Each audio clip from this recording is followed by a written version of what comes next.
The night before it all happened, Claire remembered his voice.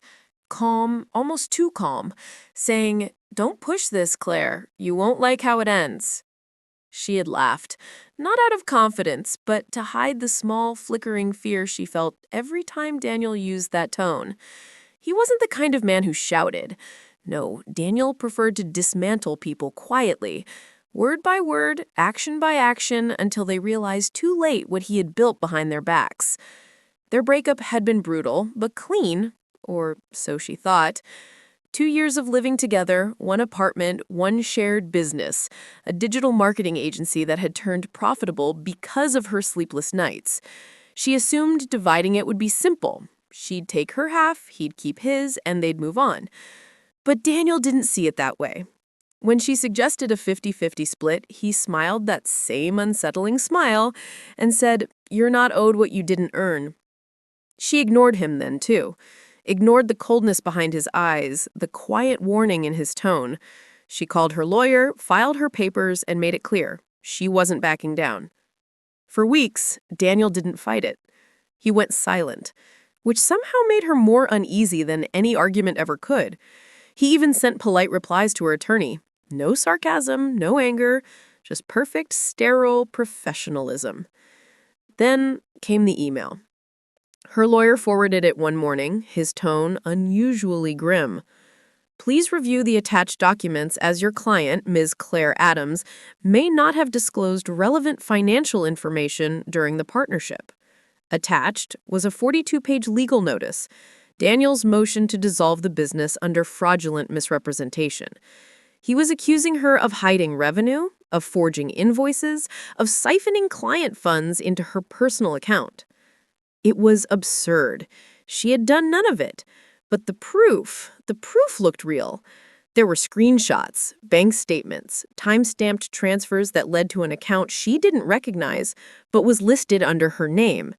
Her lawyer's voice had tightened when he said, "Claire, if even half of this holds up, he could not only take the company, he could press criminal charges." That night, she drove to Daniel's apartment. She didn't text, she didn't call, she just stood outside his door and waited until he opened it. Barefoot, holding a glass of wine like he'd been expecting her. "Finally," he said softly, "I was wondering when you'd show." Her words came out shaking. "What did you do, Daniel?" He tilted his head. "You didn't listen. I warned you not to play games you can't win." "I didn't forge anything," she snapped. "You're framing me." He smiled again, that slow, unbearable smile that always made her feel small. "Framing you? Claire, the documents speak for themselves. You might want to double-check that account. It's under your name, after all."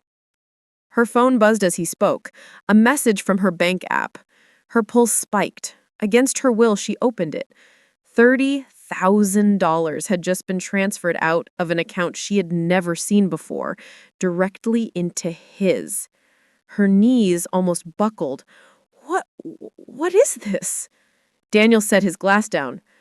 "Paper trails are funny things, especially when you've given someone power of attorney over your finances." Claire froze. That was months ago, back when they were still together, when she trusted him enough to let him manage invoices while she handled clients. She had forgotten all about it. "You used my signature," she whispered. Leo's voice came through the speakers seconds later. "Got him. He's heading west, Industrial District, near the docks." "The docks?" Claire repeated. "Why would he go there?" Melissa's face darkened. "Because that's where you hide things you don't want anyone to find." Without another word, she grabbed her coat. "Wait," Claire said, standing. "You're not going there alone." Melissa hesitated, then nodded once. "Fine, but we move carefully." They drove in silence through the winding back streets, the rain turning heavier, smearing the world outside into streaks of silver. Claire's thoughts looped endlessly. Daniel in the car, his voice on the phone, the way he always managed to sound calm even when threatening her. She remembered his hand once resting on her shoulder after a client meeting, his tone soft but edged. "You have potential, Claire. Just never forget who gave it to you." Now she understood that line for what it really was, not mentorship, but ownership. They reached the docks just past midnight. The air was thick with salt and diesel. Storage units lined the waterfront, their metal doors glistening under flickering lamps. Leo was already there, parked in an unmarked van, watching a live feed from a drone hovering overhead. "He's in Warehouse 12, he said quietly. "Been there about 20 minutes. Looks like he's alone." Claire leaned over the monitor. The feed showed Daniel pacing in front of a laptop, his posture tense, movements sharp and erratic. What's he doing? "Deleting," he said. "He's wiping data from several drives. Whatever's in there, he doesn't want it found." Melissa's eyes narrowed. "Then we need to get it before he's done." "Melissa, no," Leo warned. "You go in there now, he'll see you coming. Let me pull the signal first. I can copy the deletion stream in real time." But Melissa was already moving. She slipped out of the van, coat pulled tight against the rain, her steps silent on the slick pavement. Claire hesitated only a moment before following. The door to Warehouse 12 was slightly ajar. A narrow beam of light spilled through, cutting across the wet ground. Inside, the hum of machinery and the low clack of keys echoed faintly. Daniel stood at a table near the center, several hard drives spread out before him. His back was turned. Melissa motioned for Claire to stay behind the crates, then stepped forward just enough for her voice to carry. "Deleting your past won't erase what's coming, Daniel." He froze, fingers hovering over the keyboard.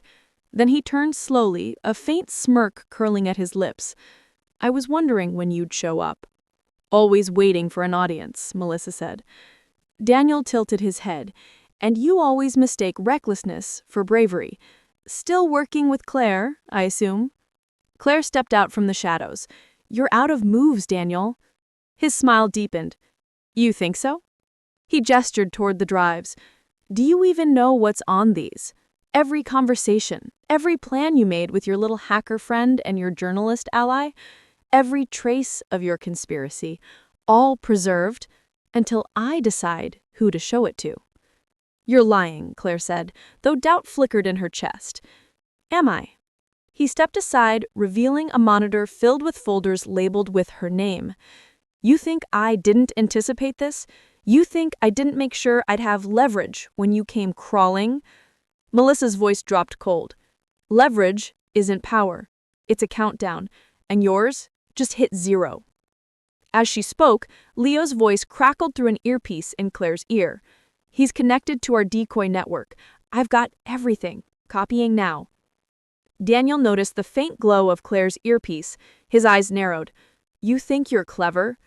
He reached toward the table, grabbed a small flash drive, and slid it into his pocket. "You'll regret this," he said quietly. Before Melissa could respond, the lights flickered, and the entire warehouse plunged into darkness. Claire's pulse spiked. She heard footsteps, quick, decisive. Then the metallic slam of the door. When the emergency lights buzzed back on, Daniel was gone. So was the flash drive. Rain still clung to the edges of the night, dripping from the rusted beams of the warehouse roof. Claire's heartbeat roared in her ears, matching the metallic patter overhead. Melissa cursed softly, darting toward the exit, but the heavy door had locked from the outside. Daniel was gone, and with him, the one piece of proof they couldn't afford to lose. Leo's voice crackled through Claire's earpiece, low and tense. "He's on the move. I've got eyes on his car, heading north, fast. But there's something else." "What?" Melissa demanded, prying at the bolt. "Before he killed the feed, I intercepted a partial upload from his system. He wasn't just deleting data, he was transferring it." "Transferring to where?" Claire asked. A pause, then Leo's voice came back, grim. "A private server registered offshore. He planned this whole night." Melissa's shoulders stiffened. "Then we end it, tonight." The door groaned open under her shove, metal scraping metal. The rain outside had turned into a sheet of silver needles, soaking their coats as they ran back toward the car. The air felt charged. Something irreversible was about to happen. Inside the van, Leo's monitors lit the darkness like an eerie constellation. One of the screens showed Daniel's car weaving through empty streets. Another displayed lines of encrypted code still being cracked. "I can trace the server," Leo said, But I'll need time. Melissa shook her head. No time. He's heading for an airfield. That's his escape route. Claire's stomach sank. He had this plan from the start. Of course he did, Melissa said quietly. Daniel always plays for the long game. But for the first time since she'd known Melissa, Claire saw something new behind her eyes. Not fear, not even anger, but a razor-edged resolve. We play it longer, Melissa whispered. They reached the airfield 20 minutes later. The tarmac gleamed beneath the floodlights, a private jet idling at the far end. Daniel was there, his coat whipping in the wind as he strode toward the stairs, phone pressed to his ear. Even at a distance, he looked composed, like he was walking into a boardroom instead of fleeing from one. Melissa killed the engine. Leo, cut the lights on the runway. Seconds later, the airfield plunged into darkness. Shouts erupted from the ground crew. Daniel froze, spinning toward the van just as the headlights flared again, this time aimed straight at him. Claire stepped out first, soaked and trembling, her voice rising over the rain. You can't keep running, Daniel. He smiled faintly, lowering his phone. Who said I'm running? Melissa approached slowly, eyes never leaving his. You think a private jet and a few stolen drives will save you? Every digital trail leads back to you. Not if I control the narrative, he replied coolly. And you know better than anyone, Melissa. The law isn't about truth. It's about who arrives first with the right paperwork. Claire's voice broke through, trembling but sharp. That's what this was about, wasn't it? Control. Every threat, every warning, every smile. You couldn't stand the thought of losing it. Daniel tilted his head, rainwater running down his temple. You mistake clarity for cruelty. I warned you because I understood the game better than you ever could. You just refused to listen. Melissa stepped closer. And you refuse to see that you're not the only one who can play. A small light blinked on the phone in her hand. Leo, she said. Now. A second later, Daniel's phone vibrated violently. He glanced down and froze. His encrypted files, his offshore accounts, his private backups, every last one of them was being mirrored live to a public domain. His calm broke. What did you do? Melissa's tone was almost gentle. I didn't destroy you, Daniel. You did that yourself. I just pressed send. The jet's engines powered down as ground control, alerted by Leo's broadcast, surrounded the tarmac. Sirens wailed in the distance. Daniel looked around, at the flashing lights, at the rain streaking down his face, at the two women standing before him like ghosts of every secret he'd buried. For a moment, Claire almost pitied him. Almost. He took a step forward, voice hoarse but defiant. You think this changes anything? People like me don't disappear. We adapt. Melissa's eyes met his, unwavering. Not this time.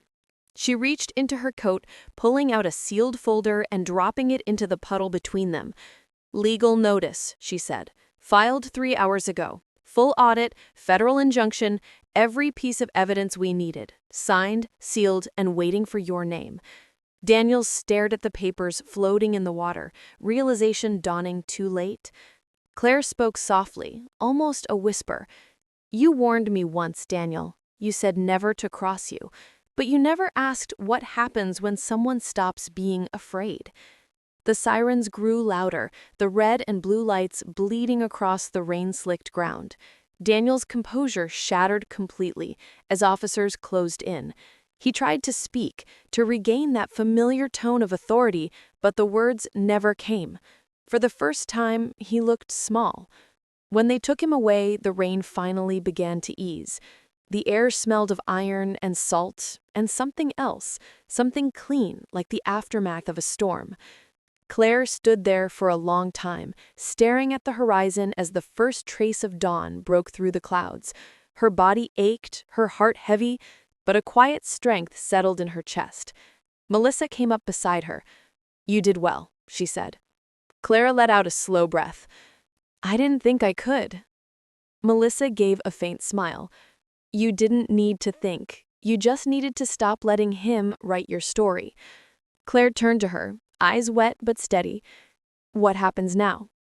Now, she said, glancing toward the lightening sky, you start over. And this time, you write it yourself. The rain stopped completely. In the silence that followed, the sound of the departing police cars faded into the distance, leaving only the low hum of the airfield lights flickering back to life. Claire closed her eyes, feeling the cold air bite at her skin, the kind of cold that reminded you you're still alive. She thought of the nights spent second-guessing every decision, of Daniel's shadow stretching over every part of her life, and how, with one act of courage, she had turned that shadow back into light. For the first time in years, she wasn't afraid of what came next. Far away, the city began to stir awake, and somewhere in the dawn's quiet promise, Claire smiled. Not because it was over, but because it had finally truly begun. He leaned in. I used what you gave me. Then, in a voice so calm it chilled her blood, he added, You ignored my warning, Claire. Now, I'm ending this. Properly. The next morning, her lawyer called again. Daniel's team had filed an injunction freezing all her accounts, personal and business. Her assets were locked pending investigation. By noon, 2 federal auditors showed up at her office with warrants. By night, every employee knew. Her phone flooded with messages, disbelief, gossip, pity. One of her closest friends texted, Claire, please tell me it's not true.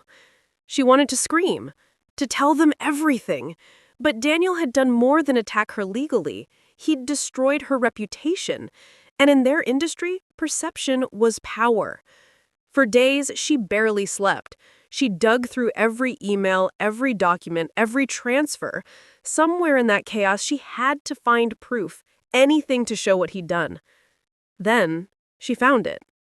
Buried in her sent folder was a digital invoice Daniel had once edited, a file he'd overwritten from his own account, but accidentally left traceable metadata. It showed his name, his IP address, his digital signature. Her hands trembled as she realized what it meant. Daniel had framed her legally, digitally, completely. He's using evidence he fabricated while they were still together. You used to work with him, right? Her jaw tightened. Work with him. Try survive him. He took my designs, my contracts, and then sued me for breach of intellectual property. It took a year to clear my name. Her throat tightened. So you know how he operates? Melissa nodded slowly. I know him better than I wish I did. He always leaves backdoors. Fake files, false metadata, layers of confusion. But he's arrogant. If you've got something real, we can make it count. She turned the laptop toward her, scrolling to the metadata entry that carried his signature. Melissa leaned in, scanning the screen with growing intensity. There, she said, pointing. That hash code, it's his encryption. He's used it before. It's unique to a system he built himself when we were partners. Claire's eyes widened. So you can prove it's his? Melissa nodded. If we pull the rest of his digital trail, emails, encrypted drives, timestamps, we can link it all. But we'll need someone who can access his off-site backups, and that's not exactly legal. Claire hesitated. The idea of crossing that line made her pulse quicken. Do you know someone who can? Melissa gave a small, humorless smile. I know someone who owes me. They sat there until closing, the cafe lights dimming around them, plotting in low voices. For the first time in weeks, Claire felt something she hadn't felt since the day Daniel struck. Control. 2 nights later, Melissa called. Meet me downtown. Bring the files. Claire arrived at an apartment that looked more like a tech lab than a home. Cables, multiple monitors, and a man hunched over a keyboard, typing at a speed that made her dizzy. This is Leo. He's discreet and expensive. Leo barely looked up. I don't do divorces or jealousy gigs, only data extraction. This isn't jealousy, Claire said quietly. It's war. He stopped typing, glanced at her for the first time, and then nodded. "All right, show me the battlefield." Hours passed as the glow from the screens flickered across their faces. Leo's fingers moved like a pianist's, steady, unbroken, confident. He traced Daniel's hidden drives, shadow accounts, encrypted folders, and then suddenly he stopped. Found something. On the main monitor appeared a folder titled Archive B. Inside were hundreds of files, invoices, client messages, contract templates, all duplicate versions of Clear's business documents, each altered slightly to make it appear as though she'd manipulated data. Leo opened one of the older timestamps. He started this months before your breakup. He planned it. Claire felt a cold wave rush through her. He knew I'd leave him. Melissa's expression hardened. He always prepares for the betrayal he imagines you'll give him.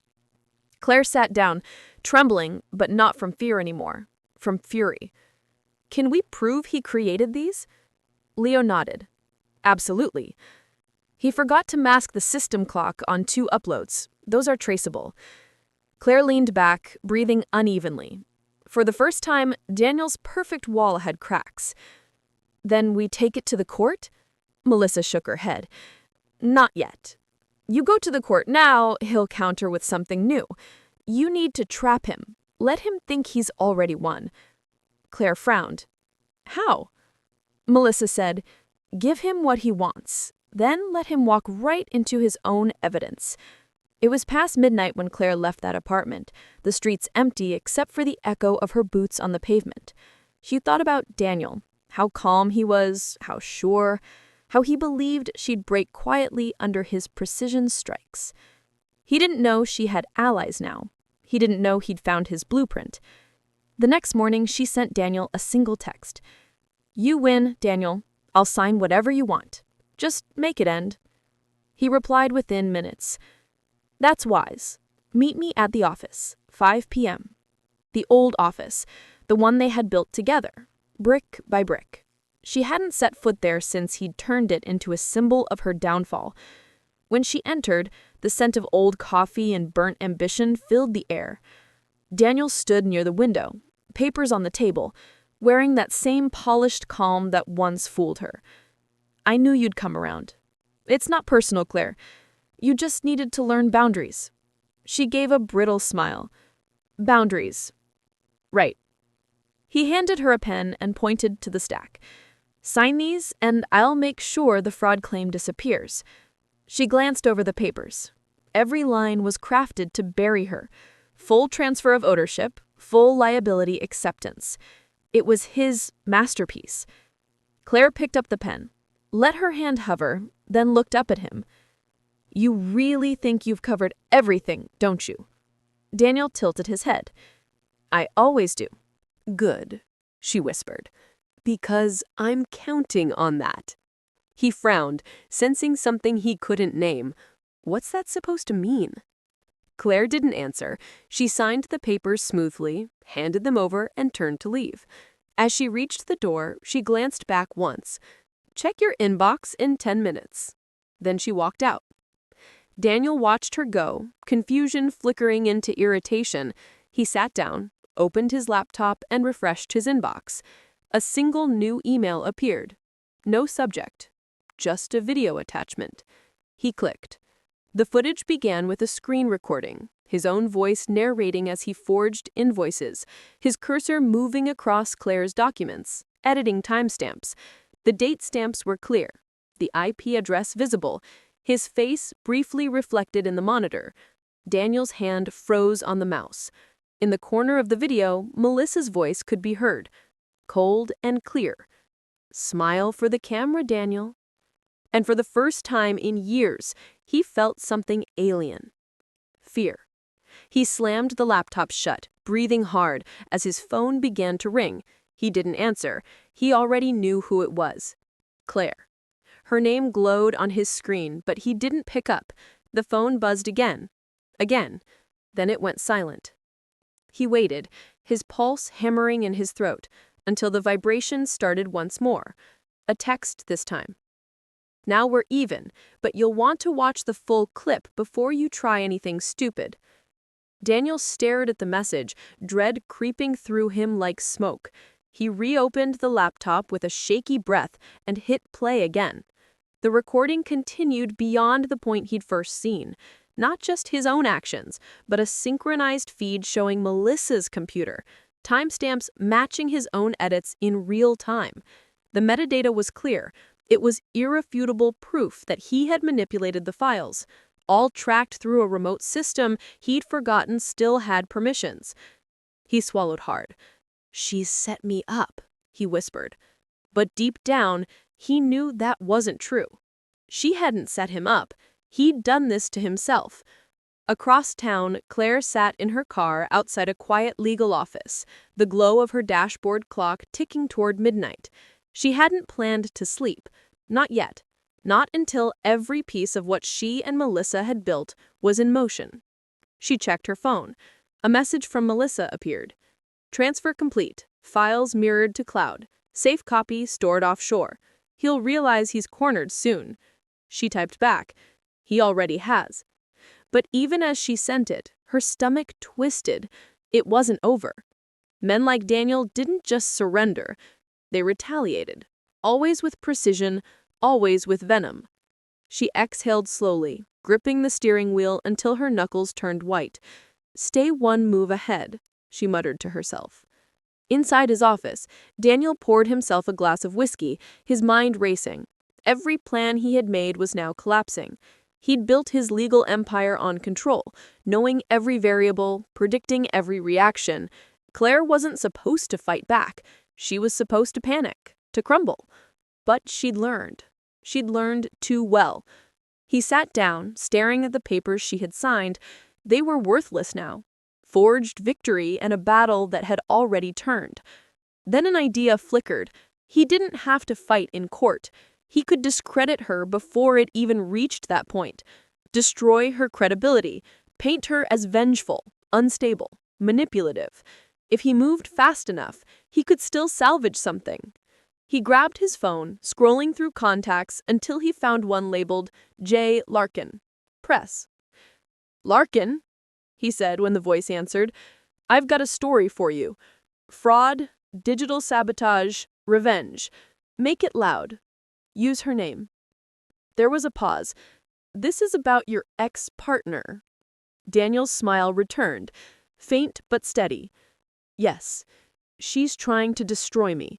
I want the world to know who she really is before she does any more damage." He hung up and poured another drink, feeling a fleeting sense of control slide back into place. He could still turn this around. He always did.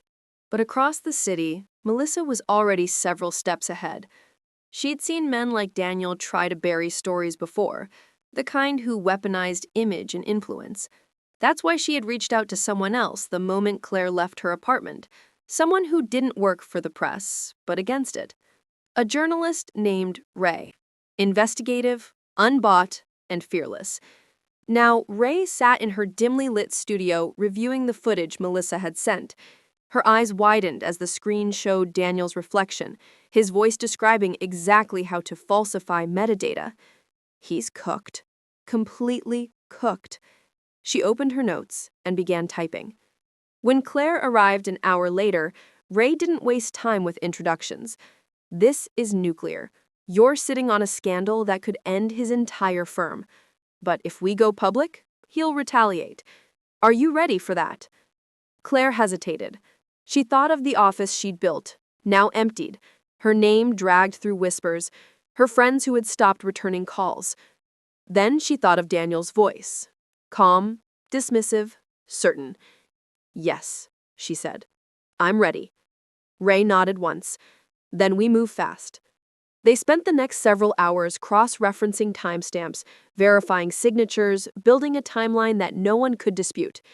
Claire watched as her life, the chaos, the loss, the betrayal, turned into evidence, clean and undeniable. By dawn, Ray had a complete exposé ready to drop. She leaned back, cracking her knuckles. When this goes live, he won't have anywhere to hide. Claire didn't answer. She was staring out the window, watching the city stir awake beneath a gray sunrise. Her reflection looked older, sharper. the kind of woman Daniel never thought she'd become. At 8 a.m., the story broke. The headline hit first. Legal strategist Daniel Raines accused of data fraud and evidence tampering in civil dispute. By 9, it was trending. By 10, every major outlet had picked it up. Screenshots of the video spread across social media. Hashtags flooded timelines. The once celebrated lawyer who prided himself on ethics was now being torn apart in public. Claire watched from her apartment, a numb, disbelieving silence in her chest. She thought she'd feel victory, maybe relief, but all she felt was the hollow aftermath of survival. Her phone buzzed again. Daniel's number. She let it ring twice before answering. "You think you've won," he said. His voice was hoarse, tight with fury. "I didn't win. You just finally lost." "You don't understand," he snapped. "This will burn both of us. My firm's collapsing, and your name is in every headline tied to mine. Do you really think the world cares who was right?" Claire paused, then said quietly, "Maybe not, but they'll know who started it." There was silence on the line, long, jagged silence. Then, almost a whisper, "You really learned from me, didn't you? Every lesson," she said, and then she hung up. But Daniel wasn't done. That night he disappeared from his office. No one saw him leave. His assistants found his desk empty, his car gone. Claire got the call from Melissa just after midnight. "He's off the grid. No phone, no emails, no statements. He's planning something." Claire's pulse quickened. What could he possibly have left? Melissa's tone darkened. "Daniel never runs without a plan. If he's silent now, he's preparing his next strike." Claire walked to the window, the city lights glittering like warnings below. Somewhere out there he was watching, waiting, and she knew the game wasn't over. Not even close. For the next 3 days, Claire lived in a quiet tension that felt like standing on the edge of a storm. Every sound, the buzz of her phone, a knock at the door, even the hum of the fridge made her flinch. Melissa kept sending her short updates, lawyers circling Daniel's firm, clients pulling contracts, regulators stepping in. On paper, he was cornered, but Claire knew better. Daniel didn't accept corners. He redrew them. She didn't sleep much. She started checking her accounts every few hours, afraid he might try another digital ambush. But Leo had secured everything, triple encrypted. Still, she couldn't shake the feeling that Daniel was moving in the dark, building something she couldn't see. On the 4th night, a courier arrived with a plain envelope, no return address. She opened it slowly, half expecting another legal notice, but inside was only a single photograph. It showed her standing outside Ray's studio the morning after the story broke. Across the street, through a reflection in a car window, a faint silhouette of a man with a camera could be seen. The date and time were printed neatly on the bottom corner. Claire's stomach turned cold. He was watching. She called Melissa immediately. "He's tracking me." Melissa's voice sharpened. "You're sure it's him?" "I'm sure," Claire said. "He wanted me to know." There was a pause, then Melissa said, "We'll tighten your perimeter. Leo can trace where that photo was printed from. Don't leave your apartment tonight." But Claire couldn't sit still. The walls felt too close, her thoughts too loud. She walked from room to room, pacing, trying to understand what Daniel's next move could be. He wasn't going to court, not anymore. He was dismantling her sanity. Slowly, quietly, like he always did. By morning, Leo called with a trace. The file originated from a private printer registered to an old co-working space on Hanover Street. Guess who signed the lease? Claire closed her eyes. Daniel. Exactly. You want me to pull the building feed? Yes, she said.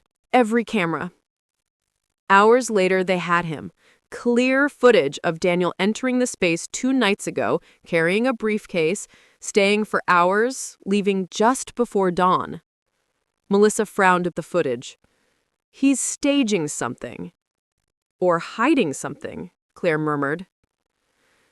They drove there together, careful, deliberate. The building was mostly abandoned, cracked windows, flickering lights, the smell of dust and old paint.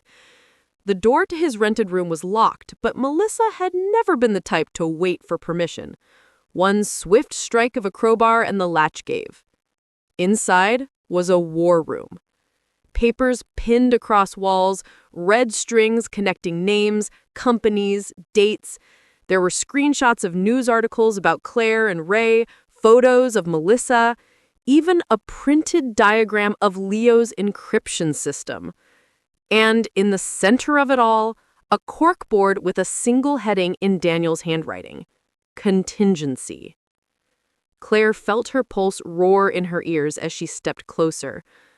The board outlined a plan, methodical, chilling.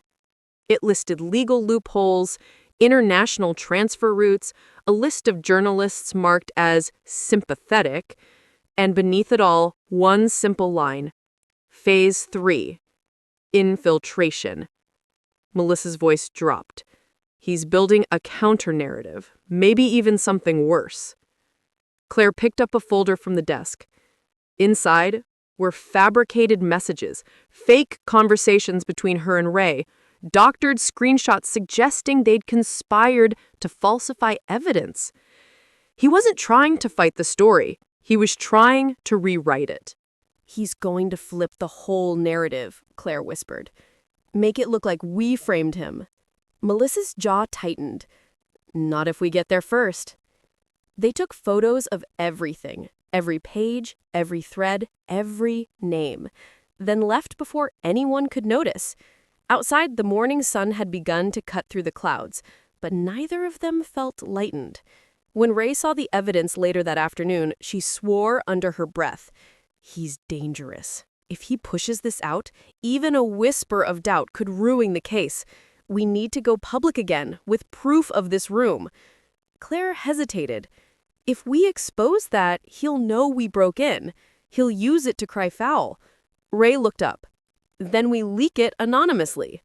By that evening, the photos appeared on an underground forum, a digital breadcrumb trail showing Daniel's fake campaign. Within hours, bloggers and amateur investigators picked it up. Threads exploded online. But Daniel stayed silent. No statements, no denials. Just silence. The kind that meant he was waiting for the right moment to strike back. 2 days later, Ray's studio was broken into. Nothing was stolen, not her laptop, not her cameras. Only one thing had been touched: the folder on her desk containing the physical copies of the metadata logs.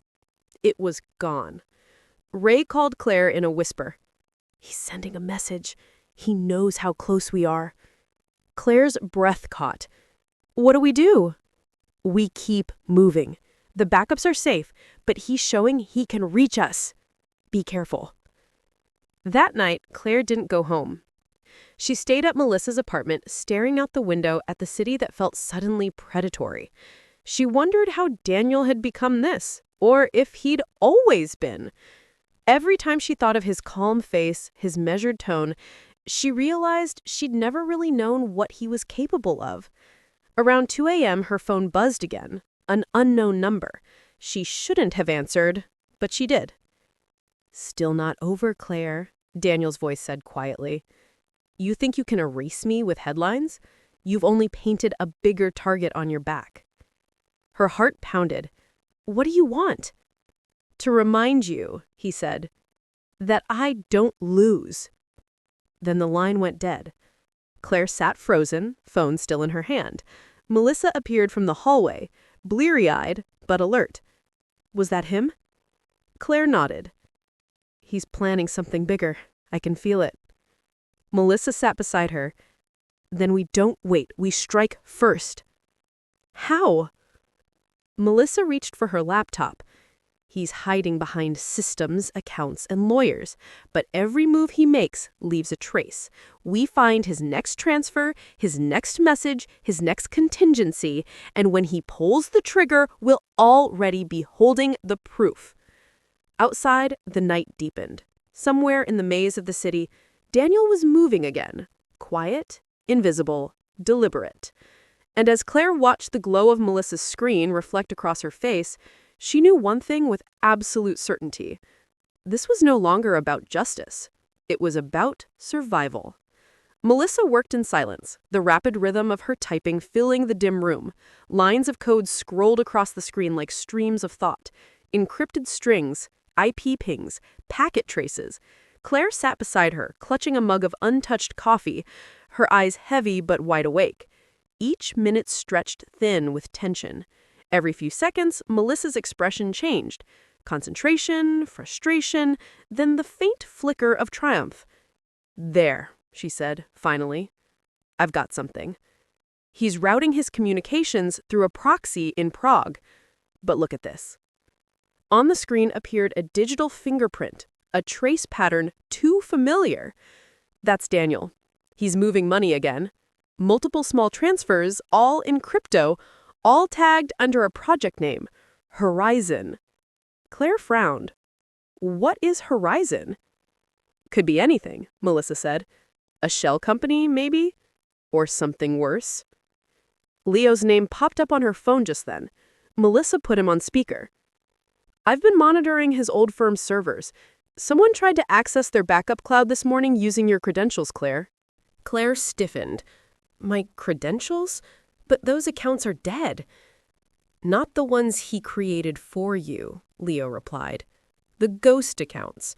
The ones he made to make it look like you'd siphoned money. He's resurrecting them." Melissa's eyes hardened. He's rebuilding the fraud case from the ashes. Claire's breath caught. But why? The story already exposed him. "Because he's playing for a longer game," Melissa said. "He knows the media storm will fade. When it does, he'll have a new narrative ready, a cleaner one. He'll say the evidence against him was tampered with. He's trying to rewrite the record." Claire rubbed her temples, exhausted. "So we stop him before he gets that far? Can you intercept the transfers?" Melissa nodded. "We can trace them, flag them as suspicious, but that won't stop him. It'll just make him shift again. We need to find out where it leads." They worked through the night, piecing together the scattered threads. Horizon wasn't a company. It was a fund. A quiet one, buried under layers of offshore paperwork, routing through lawyers and anonymous trusts. The name that surfaced over and over was Redmere Holdings. "Redmere," Claire whispered, reading the file. "That's his firm's old investment branch. He's reviving it." Melissa clicked beeper, eyes narrowing. "And it's being used to purchase media shares, small stations, digital platforms, a PR firm. He's buying the narrative itself." Claire's voice went flat. "He's going to control the story." Melissa leaned back. "If he can own the outlets, he can spin the past any way he wants." The realization hit like a pulse of dread. Claire had fought so hard to drag the truth into the light, but Daniel was already building new shadows to hide inside. By morning, the city was stirring again. Rain streaked the windows. Claire stood looking over the wet streets, her reflection pale and strained. "What if this never ends?" she asked quietly. "What if he always finds another move?" Melissa didn't answer right away. She looked older suddenly, tired in a way that came from years of chasing ghosts like Daniel. "Then we stop reacting," she said at last. "We make him chase us. For once? How?" Melissa turned her laptop toward her. "We use his weapon, information. You said it yourself. He thrives on control. So we take it from him. Not just the story, everything." Claire's brow furrowed. "You mean hack him?" "Not exactly. We show him that we can, that we're already inside." Within hours, Melissa and Leo had crafted a digital illusion, a fake breach, subtle but convincing. Daniel's proxy servers were fed false data suggesting that his private drives had been mirrored to multiple unknown addresses. At the same time, an anonymous email landed in his inbox with just one line. "How does it feel to lose control?" Across town, in a luxury apartment that still smelled of expensive whiskey and stale fear, Daniel stared at the message. His hand trembled as he clicked through his servers, watching his phantom notifications blink across his screens.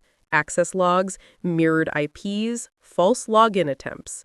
It looked like a coordinated infiltration. He slammed a fist on the desk, rage breaking through his polished mask. "You think you can scare me?" he hissed into the empty room.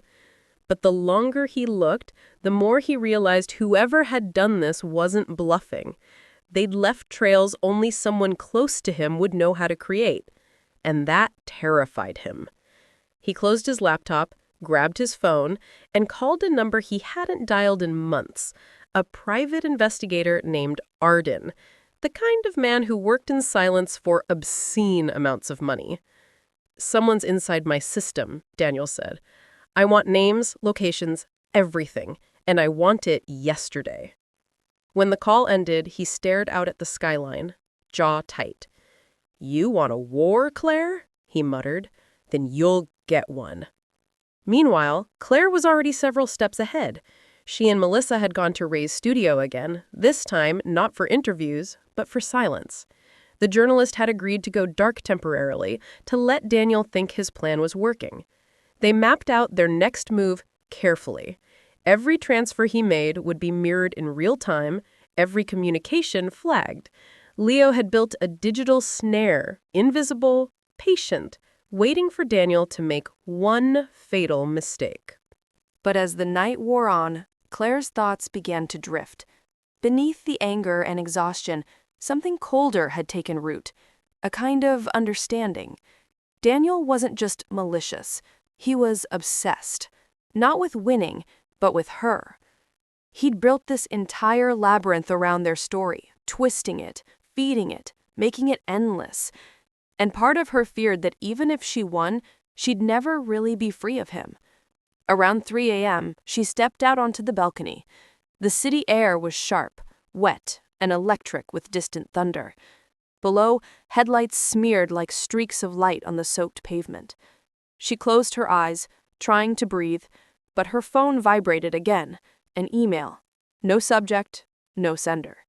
She opened it. It was a single image, a live feed still of the street below her building, taken just seconds ago. Her throat went dry. She looked down over the railing. A black car idled across the street, its headlights off. She whispered, "He's here." Inside, Melissa's laptop beeped, an alert. Unknown device detected on their network. Melissa ran to the balcony. "Claire, get inside now." Claire stepped back slowly, her pulse hammering, eyes locked on the dark car below. Somewhere in the shadows, Daniel was watching again, closer than ever. Claire froze, the air heavy against her skin. The car's windows were tinted black, unreadable, reflecting only the faint amber glow of a nearby street lamp. It didn't move, didn't even hum, just sat there, waiting. Melissa pulled her back inside and shut the balcony door with a soft but deliberate click. "He's testing you. He wants you to react. Don't give him the satisfaction." Claire tried to steady her breathing, but the adrenaline refused to fade. "He's escalating," she said, voice trembling. "He's not hiding anymore." Melissa glanced at the monitor still blinking with intrusion warnings. "He doesn't need to hide. He wants you to see him." The words lingered in the air like smoke. Claire sank onto the couch, hands trembling. "Then what do we do? Wait until he breaks in?" Melissa didn't answer right away. Her fingers flew across the keyboard, shutting down their network access and activating a remote scrambler to mask their signals. "No," she said finally. "We move him off script." Claire looked up. "How?" Melissa's jaw tightened. "He's a control addict. Every move he makes is calculated to pull a reaction, so we give him one, but not the one he expects." "Meaning?" "We make him think he's already crossed the line." Melissa stood and grabbed her phone. "Leo can trace the car if it's transmitting. In the meantime, I'll send something that will rattle him. He thinks he's the hunter, but let's make him feel hunted." Within minutes, Melissa drafted a short cryptic message and sent it from an encrypted address she knew Daniel would associate with his old security consultant. Client breach confirmed. You've been compromised. Authorities notified. She hit send. The message pinged Daniel's phone across the city at that very moment, while he sat in the parked car, his face lit by the faint glow of his dashboard screen. His expression didn't change immediately, but his hand gripped the wheel tighter. He read the message twice, then again. Authorities notified. He almost smiled, almost, but there was a twitch in his eye, a crack in his certainty. Someone inside his circle had turned. He glanced up toward Claire's balcony, scanning for movement. Nothing. The windows were dark. The city's noise pressed in from all sides, distant horns, footsteps, the whisper of rain on glass. Then another message came through. Run while you can. That one made his breath hitch. He started the car. Upstairs, Melissa watched through the blinds as the black vehicle pulled away, its tires gliding over wet pavement, vanishing into the city's maze. She turned to Claire. He took the bait. Claire exhaled shakily. For how long? Melissa gave a faint, humorless smile. Long enough for Leo to trace him.